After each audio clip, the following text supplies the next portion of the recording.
तो देखिए हम इस क्लास के माध्यम से जो रिवीजन क्लास पढ़ने वाले हैं तो वो है जैसा कि हमारे चल भी रहा है मेडिवल हिस्ट्री। और मेडिवल हिस्ट्री में कल हमने स्टार्ट किया था अपना तुगलक वंश। तुगलक वंश यानी कि 1320 से लेकर 1414 ये अवधि हमें मालूम होनी चाहिए। और जब सबसे पहले मैंने बेस क्लास इसमें पढ़ाई थी, जिस दिन स्टार्टिंग हुई थी मेडिवल हिस्ट्री की, ये सब चीजें मैंने पहले ही दिन बता दी थी। 1320 से लेकर 1414 तुगलक वंश की अवधि है। तुगलक वंश के जो संस्थापक हैं वो यही है अपना गियासुद्दीन तुगलक। और गियासुद्दीन तुगलक की जो स्वयं खुद की शासन अवधि है वो 1320 से लेकर 1325 है। जो मोस्टली हमें इसलिए याद होनी चाहिए क्योंकि ये जो है किसके शासक हैं, ये खुद ऐसे शासक हैं जो खुद तुगलक वंश के संस्थापक हैं। ठीक है, तुगलक वंश दिल्ली सल्तनत के सभी वंशों में एकमात्र ऐसा वंश है जिसने सबसे लंबी अवधि तक शासन किया, 94 वर्ष शासन किया। ये हमें याद होना चाहिए।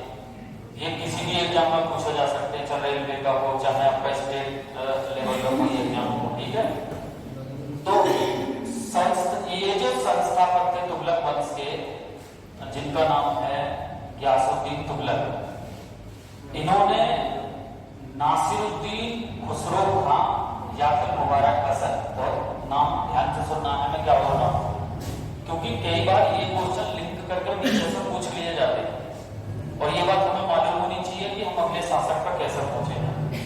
वो ऐसा ही जैसा कि मैंने पीछे गुलाम वंश में भी आपको बताया कि किस शासक की हत्या करने के बाद जलालुद्दीन फिरोज खिलजी ने खिलजी वंश की स्थापना की थी, तो वहां पर क्यों की हत्या करने के बाद। बिल्कुल सेम वही सवाल हम यहाँ भी याद होना चाहिए हमारे, समझ रहे हैं। यानी कि यहाँ ऐसा पूछा जाएगा गियासुद्दीन तुगलक ने किस शासक की हत्या करने के बाद तुगलक वंश की स्थापना की थी, तो नासिरुद्दीन खुसरो खां या फिर मुबारक हसन। क्लियर? ये क्या थे? ये भी एक तुर्क थे। पहले देखिए ये भी याद होना चाहिए हमें कि तुगलक वंश की स्टार्टिंग क्योंकि इन्होंने किया गियासुद्दीन तुगलक ने, तो क्या थे? ये भी तुर्क थे, ये हमें याद रखना। ठीक है, अरे क्लियर? इसके बाद जानना है कि जो कि गाजी की उपाधि सबसे पहले इनके द्वारा धारण की गई। देखिए ये फैक्ट आपसे सीधे एग्जाम में पूछा जा सकता है कि गाजी की उपाधि धारण करने वाले पहले शासक कौन थे। गाजी की उपाधि धारण करने वाले पहले शासक यही गियासुद्दीन तुगलक। अब चूंकि गियासुद्दीन है तो इस तरीके से याद रखेंगे जैसे गाजी और जैसे ही गियासुद्दीन तुगलक। ठीक है, क्योंकि इससे पहले किसी ने भी गाजी की उपाधि धारण नहीं की। और चूंकि अब ऐसी बात है तो सीधा सा कभी सवाल बनेगा एग्जाम में, गाजी का अर्थ क्या होता, तो याद रखेंगे विजेता, धर्म योद्धा, कई सारे इनके नाम हैं। ठीक है, हाँ, काफिरों का घातक, तो इन्हें भी आप याद रखेंगे, कई बार पूछा जा सकता है। ठीक है, इसके अलावा अगर हम गियासुद्दीन तुगलक की बात करें, एक वे में बता रहा हूं मैं एक क्रमबद्ध तरीके से कैसे याद रखा जाए। जब ये शासक बने तुगलक वंश के, जब ये शासक बने यानी कि तुगलक वंश के संस्थापक बने, राजगद्दी पर बैठे, समझ रहे हैं, तो उस समय इनके खजाने में पर्याप्त धन नहीं था। मेरे इस कंसेप्ट को ध्यान से सुनना है जो मैं बता रहा हूं। ठीक है, उस समय इनके खजाने में पर्याप्त धन नहीं था।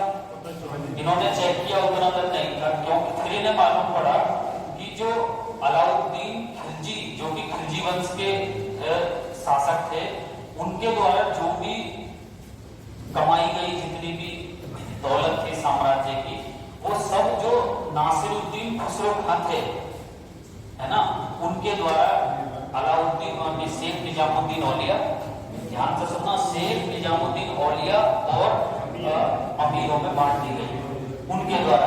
तो साम्राज्य उस समय खाली था।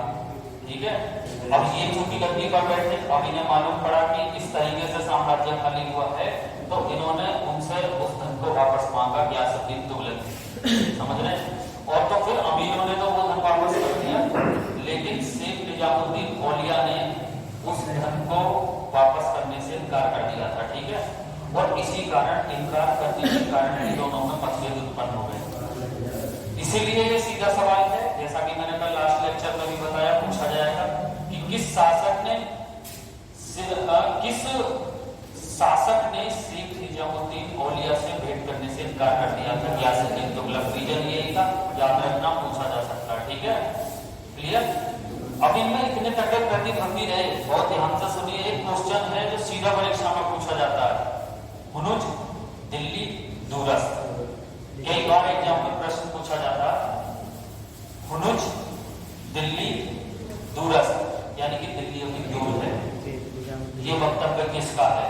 तो ये जो बोला गया था, ये बोला गया था निजामुद्दीन औलिया के द्वारा, यानी कि शेख निजामुद्दीन औलिया। पहले तो आप इतना याद रखें कि ये सवाल पूछा जाता है, ये ऐसा नहीं, ये दो तरीके से पूछा जाएगा, ये भी मैं आपको बता दूं। एक तो सीधा पूछा जाएगा, हुनुज दिल्ली दूरस्थ किसका कथन था?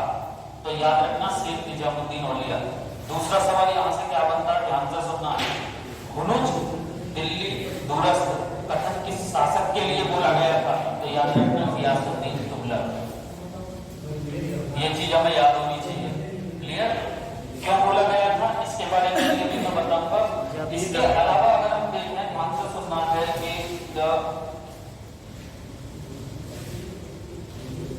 गियासुद्दीन तुगलक के विषय में, अगर इनकी मैं उसके विषय में बात करता हूं,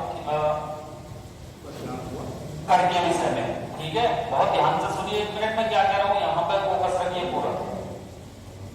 दिल्ली सल्तनत का एकमात्र पहले सुल्तान तो अलाउद्दीन खिलजी थे, जिन्होंने सबसे ज्यादा कर लिया, वास्तविक उपज का 50%। ठीक है, लेकिन ये बिल्कुल उनसे विपरीत थे। कौन? गियासुद्दीन तुगलक। याद रखना है, ये सवाल सीधा पुट होगा एग्जाम में कि गियासुद्दीन तुगलक के समय उपज यानी कि टैक्स जो था वो कितना था? तो 1/10। ये अच्छी तरीके से याद होना चाहिए, 1/10। समझ रहे हैं? यानी कि एक सामान्य दर थी जो कई बार पूछा जाता है। ठीक है, तो इसे भी आप कई बार याद रखेंगे, क्वेश्चन पूछा जा सकता है। ठीक है, अरे क्लियर? इसके बाद जो मैं बताने वाला हूं, इसे जरा ध्यान से सुनेंगे। इन्होंने किस चीज का निर्माण कराया, यदि मैं स्थापत्य की भी बात करूं तो इन्होंने दिल्ली में तुगलकाबाद, नाम सुनना, नाम ध्यान रखना, तुगलकाबाद नगर का निर्माण कराया। कई बार सीधा परीक्षा में सवाल पूछा जाएगा, तुगलकाबाद का निर्माण किसने कराया? गियासुद्दीन तुगलक। और तुगलकाबाद को अपनी राजधानी किसने बनाया?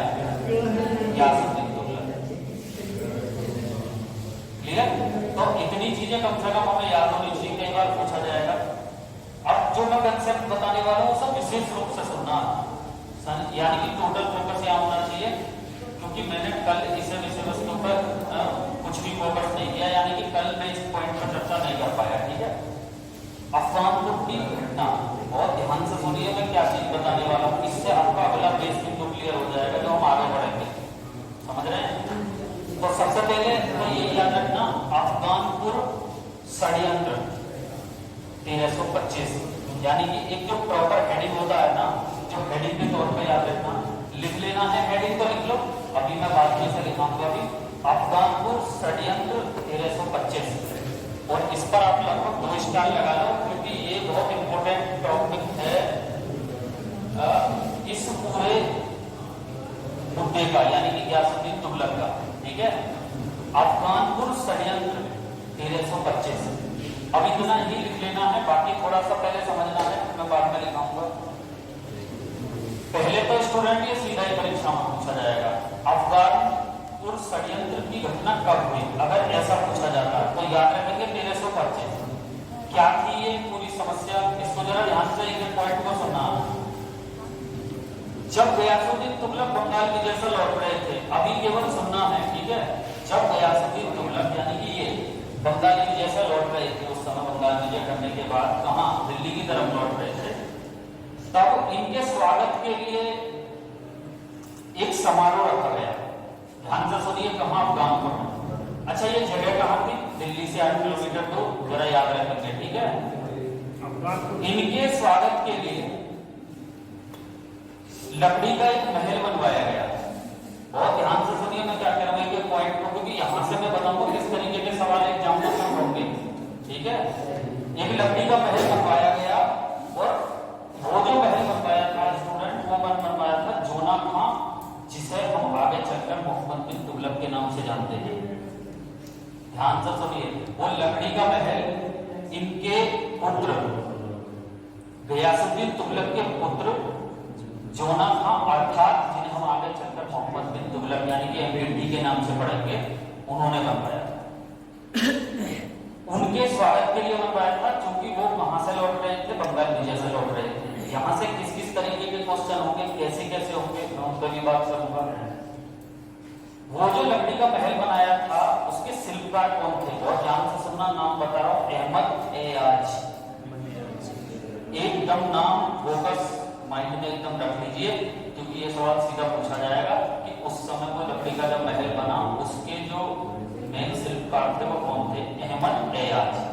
अब महल बना दिया गया, उनके आने की तैयारियां शुरू हो गई और वो आ रहे थे, और जगह कहां थी, अफगानपुर, दिल्ली से 8 किलोमीटर दूर। ठीक है, जब वो आ रहे थे तो जब वो वहां पर आए तो अचानक क्या है, जब समारोह होता है उनके लिए, वो समारोह कराया गया गयासुद्दीन तुगलक के लिए उनके पुत्र के द्वारा, तो अचानक क्या है कि हाथी का पैर लग जाने के कारण वो लकड़ी का महल गिर जाता है और उसमें दबकर गयासुद्दीन तुगलक की मृत्यु हो जाती है। बहुत ध्यान से सुनिए, क्योंकि अगर आपने ये पॉइंट सुन लिया ना, ये चीज ठीक से सुनी, कौन सी, अफगानपुर षड्यंत्र, तो आपके आगे आगामी जो चीजें हम पढ़ेंगे वो चीज एकदम से क्लियर हो जाएगी। तो अचानक हाथी का पैर लग जाने के कारण वो महल गिर जाता है, जैसा कि किताबों में बताया गया है, समझ रहे। तब उसमें दबकर गयासुद्दीन तुगलक की मृत्यु हो जाती है, और इसीलिए हम जानते भी हैं इनकी अवधि 1320 से लेकर 1325 है, और 1325 की ही अफगानपुर षड्यंत्र की घटना है। अब क्या है, जरा ध्यान से सुनना है, अलग अलग इतिहासकारों के अलग अलग मत हैं इस विषय में, सवाल पूछे जा सकते हैं। जैसा कि मैं लास्ट से ही बताता आया हूं कि एक इतिहासकार बर्नी, जियाउद्दीन बर्नी, तारीख फिरोजशाही जो पूछी जाती है कि इसके लेखक कौन है, जियाउद्दीन बर्नी। ठीक है, बर्नी ने तो इसे अचानक घटना बताया है, क्योंकि उस समय के तत्काल बेहतरीन इतिहासकार, समझ रहे हैं। यानी कि सवाल ये भी पूछा जा सकता है, डिग्री अगर हम दारोगा लेवल की भी बात करें, कि बर्नी के अनुसार ये घटना कैसी थी, अचानक स्वाभाविक घटना थी। क्लियर। आप जानते हो मुगलों में एक नाम आता है अबुल फजल का, वो भी एक बेहतर इतिहासकार। अबुल फजल के अनुसार, ध्यान से सुनना, अबुल फजल के अनुसार ये घटना एक षड्यंत्र थी। मैं जो बातें बता रहा हूं जरा ध्यान से सुनना। अबुल फजल के अनुसार यह घटना क्या थी, एक षड्यंत्र थी। यानी कि यह भी सवाल पूछा जा सकता है, किसके अनुसार, किस इतिहासकार के अनुसार यह घटना अचानक हुई, बनी, और किस इतिहासकार के अनुसार यह घटना एक षड्यंत्र थी, अबुल फजल। ठीक है, अब क्या है, बहुत ध्यान से सुनना, ये सेंस अगर हम एक, मैं कुछ मुद्दा बता रहा हूं, अगर उसका हम सेंस निकालें, अगर आप खुद सेंस निकालते हो ना, तो ये कहीं ना कहीं आपको षड्यंत्र भी दिखाई देगा। जैसे कि आप ध्यान से सुनो, बंगाल जैसे ही विजय इन्होंने की थी गयासुद्दीन तुगलक ने, तो गयासुद्दीन तुगलक ने वहीं से एक बात कही थी कि शेख निजामुद्दीन औलिया दिल्ली छोड़ दें। वहां से एक बात कही थी, चूंकि इन दोनों में मतभेद रहते थे, निजामुद्दीन औलिया गयासुद्दीन तुगलक ने, तो बंगाल विजय के तुरंत बाद वहीं से कहती थी कि जब तक मैं दिल्ली पहुंचूं, शेख निजामुद्दीन औलिया दिल्ली छोड़ दें।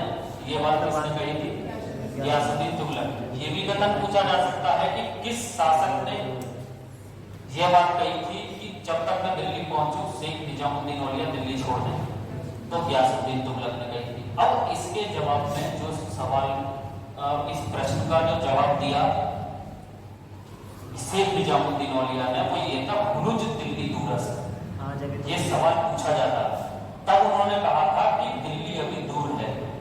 इसका मतलब अगर हम एक सेंस लगाएं, एक नॉर्मल सेंस, हम इतिहासकार की बात बना जाकर एक सेंस लगाएं, ये पहले से ही तय था कि जोना खां अर्थात मोहम्मद बिन तुगलक और शेख निजामुद्दीन औलिया ने मिलकर ही ये ऐसा षड्यंत्र रचा था पहले, कि इस तरीके से समारोह रखा जाएगा, इस तरीके से लकड़ी का मकान बनाया जाएगा, जहां तक मेरी सोच है। ठीक है, क्योंकि इन बातों से ऐसा लगता है, चूंकि निजामुद्दीन औलिया ने उस समय कह दिया था कि दिल्ली अभी दूर है, यानी कि इसका मतलब हो भी सकता है षड्यंत्र में। ठीक है, तो मैंने दोनों इतिहासकारों के विशेष रूप से याद रखना है, यहां से जो 2-4 फैक्ट बता रहा हूं कैसे कैसे बन सकते हैं जरा ध्यान से सुनेंगे। अफगानपुर षड्यंत्र घटना कब हुई? 1325। किस शासक के समय की घटना है? गियासुद्दीन तुगलक। अफगानपुर कहां था? दिल्ली से 8 किलोमीटर दूर।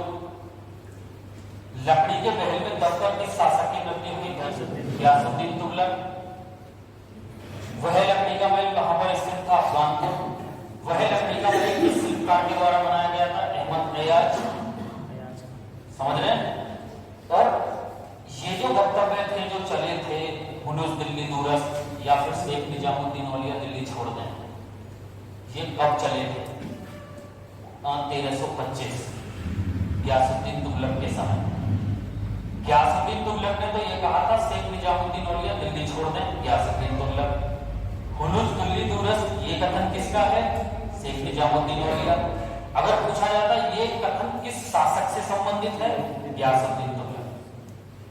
ठीक है, तो इन चीजों को हमें कमांड करना है। ज्यादा लंबा चौड़ा सेक्शन इसका गियासुद्दीन तुगलक का है नहीं, तो इन चीजों को हमें बहुत अच्छी तरीके से याद रखना। कई बार एग्जाम में पूछा जा सकता है। ठीक है, वीडियो को लाइक और शेयर करना ना